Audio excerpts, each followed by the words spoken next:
Hey plant friends, welcome back to my channel. It's Bebee Plants here. So in today's video, I thought I would just address the elephant in the room and tell you guys why I hate Lecca. Now, I know this may come to a surprise for some of you guys, especially those who don't follow me on like social media like Instagram. You guys are probably like, what the heck? I thought you were all about that Lecca life. Well, not anymore. Well, semi not anymore. So I thought I would address it, let you guys know why I don't like it and what my solutions are. Because I was like hardcore for Lecca like all of summer because it just worked great for me. It was just awesome. I loved it. And then as the time went by, I ran into some bumps that has maybe not really like it, and I thought I would share with you guys just in case some of you guys have like the same feelings or any reservations for Lecca if you guys want to like transition and everything. Now before I start, I just want to let you know that these are the problems that I encountered for my environment, for my plants. It doesn't necessarily mean that everyone who deals with Lecca or has plants in Lecca will deal with what I dealt with. A lot of factors come into your success rate and how your plants respond to Lecca. So I just wanted to put that out there that maybe some of these things will not happen to you or you have never experienced it because you have a different environment than me, you care for your plants different than me. Just know that because this happened to me doesn't mean it's gonna happen to you. And then towards the end, I'm gonna talk about something new that I found that I am replacing for Lecca because I still hate soil, and I'll tell you why in the middle of the video. So let's get into it. I wrote everything down because we are here prepared. We are going to be prepared. I'm prepared to let you guys know why I currently hate Lecca. So the reason why I wanted to move into Lecca because I started to really hate soil. It just was not working for me, and I wanted a better alternative, like to go almost soil free. And so Lecca was the next step. It seemed very easy. I had great success with changing it. I started having a problem when the plants started getting established in Lecca. I do have to say that most of my plants are out of Lecca right now. The ones that are in Lecca are philodendrons. Philodendrons, or any plant that has thicker roots, for me in my environment work perfectly. Like I don't even have to repot them that often. But since I like HOYAS tend to have tinier, thin, delicate roots. And for me, those type of roots don't do well in Lecca when you have to transfer them. And that's the problem that I was having. So number one reason why I hate Lecca is because, I'm just gonna read what I put down. I wrote, roots were rotting if really outgrown and sitting in the water reservoir. I did have some plants that were sitting in water reservoirs because they had a small root system. Now, the plants that I do have in Lecca that are HOYAS do not get a reservoir. So I treat them just like I treat a plant in soil. I water it when the leaves get soft and I leave no water reservoir. But my tinier plants, I left a water reservoir, and my plants were doing great. My HOYAS were doing great until the roots started growing into the water. Once they started growing into water, if I left it in that condition too long, the roots would start to rot. Even though they developed water roots, they slowly but surely started to rot, get soft, and I had to restart my Hoya Rosita like 3 times because of this problem. And that's why I started hating it a lot, because I don't have a lot of time to repot, you know, and if you have a lot of plants, you have to repot them, it just takes a while. It's interesting because the only problem I have with this is HOYAS. All my philodendrons, my cactus, my cacti, all that stuff does perfectly fine with the roots in the water reservoir and are doing fine with me leaving a water reservoir. But the HOYAS, they're no-go. In my environment, they don't like it. The second reason why I don't like Lecca is because I had to repot very often to prevent the rot from occurring. I realized that whenever the roots start growing out, if I repotted it, it would have been perfectly fine. It doesn't start rotting. It wasn't until the roots touched the water, stayed in the water for a long time, then it started rotting. Yeah, it was horrible. Another thing I don't like about Lecca is that if you want to safely take Lecca off of your roots of your plant, like if the root ball is too big while you're transferring and you kind of just want to get rid of some of the Lecca, you have to, or I had to soak my plant in water for a really long time to loosen the Lecca ball. That's if you want to make the root ball a little smaller, because that's another problem that I had with Lecca is when I was forced to repot, I would have to keep repotting in such a large container because there was so much Lecca that was stuck to the roots. So that's why I soaked the roots and then was able to then repot it back into the same container. But that's a lot of work. That was a lot of work for me. I was getting very overwhelmed. It was fine at first because, you know, the whole pandemic, everyone's staying at home, great, everything, yeah, sure. But then when school started, I started getting busier, and if I didn't repot immediately, the roots would start rotting. And you guys, I pay so much money for HOYAS that it's like, that's a horrible problem to have. Oh, and that brings me to my fourth problem, which I mentioned. I kept having to upsize the pot, which got really annoying. A big annoying part was having like surface space, because I feel like one plant would take up a lot of room because it had to be in a larger pot because it had so much Lecca stuck to the roots.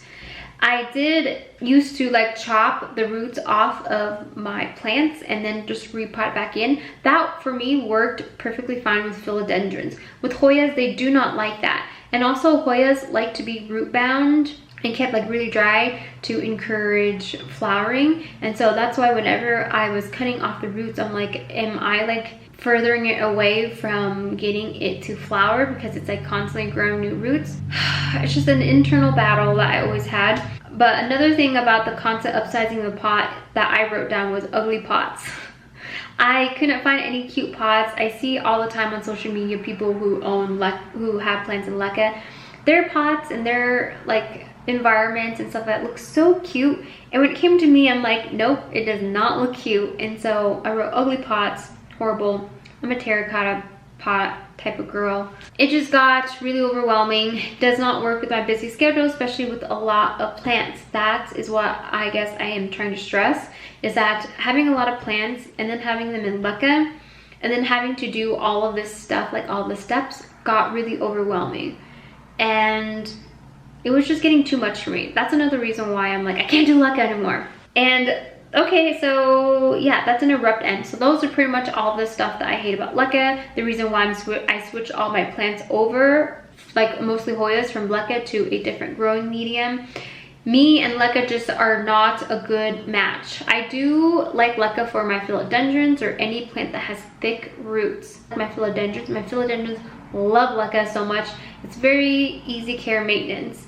And that's another thing. When I started Lecca, I assumed that it was going to be easy care, and for the most part it was easy care when I only had some plants in Lecca, because then the routine wasn't so long and drawn out. It was just easy because I only had like 4 plants in Lecca. Like rinsing them, all that stuff was very easy. It wasn't until I started doing like half my collection to like 80% of my collection, it just got really overwhelming. I'm like, I can't do this anymore. But a side note, the good of Lecca is little to no pests. When I had all my plants in Lecca, I really didn't have any pests at all. Now, Lecca doesn't completely take out pests, like you still have the chance to get pests. But for me, the instance of getting pests decreased, and when I did get pests, it was a lot easier to get rid of it, because getting rid of pests, you have to routinely and regularly clean your plants off or spray your plants off, like with Neem Oil mixture. And in soil, you have a chance of rotting out your roots, because when you're spraying your plants, it's kind of hard not to get the soil damp as well. And if you keep getting the soil damp, it causes rot and it's horrible. So yeah, those are pretty much the problems that I ran into with Lecca, and that's why I don't really like Lecca for HOYAS. So a little story, if you guys are wondering, if you guys don't follow me on Instagram, I did transfer almost all of my HOYAS back into soil because I panicked. Don't do anything when you panic, because it's a bad idea. What I did, I do not recommend for anybody. So I moved all of my HOYAS, like I soaked my plant HOYAS that were in Lecca in water, waited until all of the Lecca came off, and then transferred it back into soil. Well, karma bit me in the butt, because I would say maybe a week and a half or 2 weeks after I transferred my HOYAS, I had the worst spider mite infestation ever, like ever. It was horrible. It was on every single Hoya that I transferred back into soil. Now at that time I didn't transfer, I maybe transferred around like 70% of my Hoyas back into soil because I didn't have enough soil left, and the rest were still in Lecca, and the ones in Lecca did not have any pest at all. Now it could have very well been the soil that already had the pest in it. I buy black gold's all-purpose potting soil, and then I add extra perlite into it. And I've never really had a problem with black gold soil, but I did buy it during the winter time. Maybe that had something to do with it. I don't know. It was bad, guys. I was like freaking out. And it's the worst time because, you know, I have exams and everything. So I freaked out and I pretty much had to start over with all of those Hoyas. Because with having to spray them down constantly with neem oil or like wiping the leaves off to get the spider mites off, it pretty much had the soil damp a lot. And by having the soil damp, it started affecting the roots, and it was just not a good combination. So pretty much all the ones that I transferred back into soil with spider mites, I was getting so frustrated that I started over. I took them all out of soil, I chopped down the roots, and I really gave the plant a good washing. Like I chopped off all the roots and soaked them in like a little bath that had Dr. Bronner's peppermint dish soap or like soap in there, and I kind of had them sitting in there for a little, and I scrubbed it with my fingers, rubbed it. I pretty much was like washing all the leaves off like I would like a dish or something, just to make sure I got in every nook and cranny, to make sure that I got the spider mites off and their eggs, because their eggs, you think you got them and then they come back. Stuck them in water and in a bin. Some of them I did stick them in Lecca to like re-root it, and luckily they rooted, and I have gotten rid of most of the spider mites on them. There is spider mite damage on the leaves. Like, I'm happy to say that they did re-root. They do have roots showing and everything, and that takes me to my next subject, which is ponds. This is the solution that I am using to replace Lecca. I just love the idea of Lecca, right? Most people who use Lecca do keep a water reservoir, and that's the one thing that I didn't really like, or my plants wasn't really thriving on, especially Hoyas.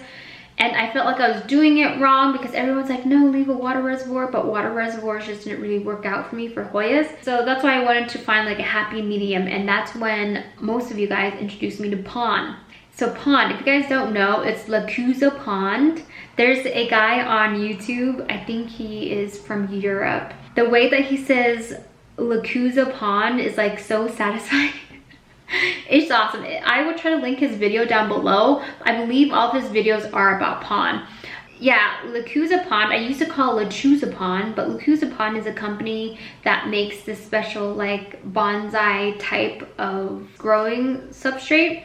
It's pretty much just like different types of rocks. So I tried to buy LECA Pond, and it is currently sold out, but you can make your own. LECA Pond is mostly, I believe, 3 different types of rocks. It is pumice, lava rock. I get black lava rock, and then the third ingredient or rock is, I think, called like a zeolite.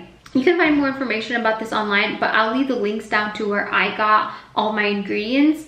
I actually got 2 of them off of a bonsai website, because little did I know, like, people who grow bonsai have been using this type of substrate for like the longest time, and it works. It's great. The only problem is finding it is the hard part. So those are the 3 ingredients if you want to make your LECA Pond. I don't have the correct ratios. Like, I've never actually used LECA Pond, so I don't know the ratio. I only base this off of a video that I watched. I think her YouTube was Plants with a View, or View with Plants, something like that. She did her own mixture, and she used a 2-to-1 ratio, and I used that. It's been drying out a little too much, so I think I might be fixing the ratio, but For me, with pond, I use it just like kind of like I would with soil. I will put my plant with the roots in there, put pond in there, and I will water it just like I would water a plant in soil. I will just run water through it and dump any extra water that's at the bottom of the container out and place it back on the shelf. Now, LECA pond does not, or the homemade LECA pond does not have any nutrients in it, so you will have to treat it like Lecca in the fact that you have to add extra nutrients in the watering when you water your plant, and it's going to depend on what type of nutrients you use. I use the liquid dirt. Also, another thing I like about homemade LECA pond is that the rocks that I get are pretty small, so when the roots do grow out, this is what I didn't like about Lecca, how Lecca stuck to the roots and it was hard for you to get off. With LECA pond, since the rocks are so tiny,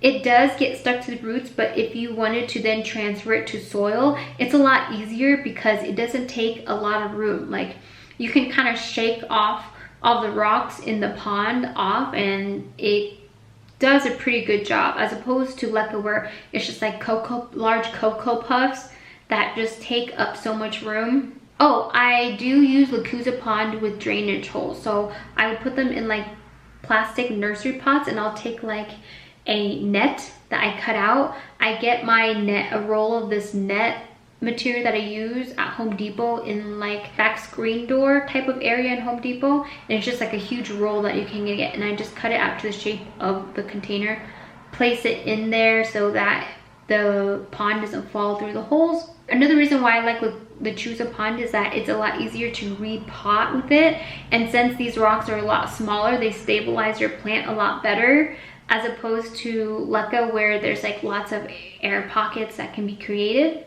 And of course, I like the fact that anything that doesn't have soil in it has a decreased chance of getting pests. You still can get pests, but you're at a decreased chance, and it's a lot easier to like wash and clean your plants, in my opinion. Yeah, that's pretty much it. I know this video is gonna be everywhere, and I apologize. I try to like keep it in order and everything, but you know, it's hard sometimes. I hope you guys got a little bit of information from this. If you guys have any questions, leave it down below.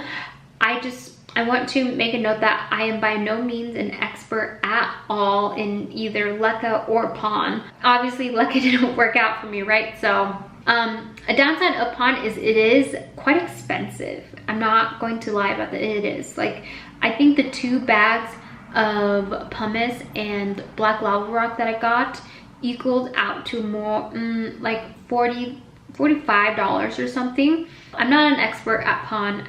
By no means. I have gotten a lot of success with pond, but that still doesn't mean I'm an expert. It doesn't mean that I know everything about pond. Pond just has been working for me with the way that I've been treating it. I have tried to follow people on like Instagram and other YouTube videos in transferring plants into pond, and it hasn't been that successful. I had to pretty much use like my dry method, but we'll get into that once I get better at pond, which I mean, I've had 0 plants do bad in pond. Every single plant that I have placed in pond has been doing great. But if you guys have any recommendations with pond, like where you guys get it, or your like ratio and what else you add to your pond, please comment down below. There's not a lot of information out there online about pond really, but I think it's been around for quite a while. Long story short, I love pond. I'm trying to put most of my HOYAS in pond right now, but I'm running out of pond, and pond is expensive. So yeah, that's where I am at right now. I hope you guys got some type of explanation that you guys are looking for. I know a couple of you guys on Instagram kept asking me about that, and I wanted to address it to let you guys know. Yes, I do not like Lecca right now. But keep in mind that just because I don't like Lecca doesn't mean that you can't like Lecca. Doesn't mean that if you like Lecca, I just want to put that out there. If you still like Lecca, that's completely fine. If Lecca works for you, that's freaking awesome. I wish it worked out better for me, but it didn't. Yeah, guys, other than that, I'll definitely see you in my next video. Bye, guys.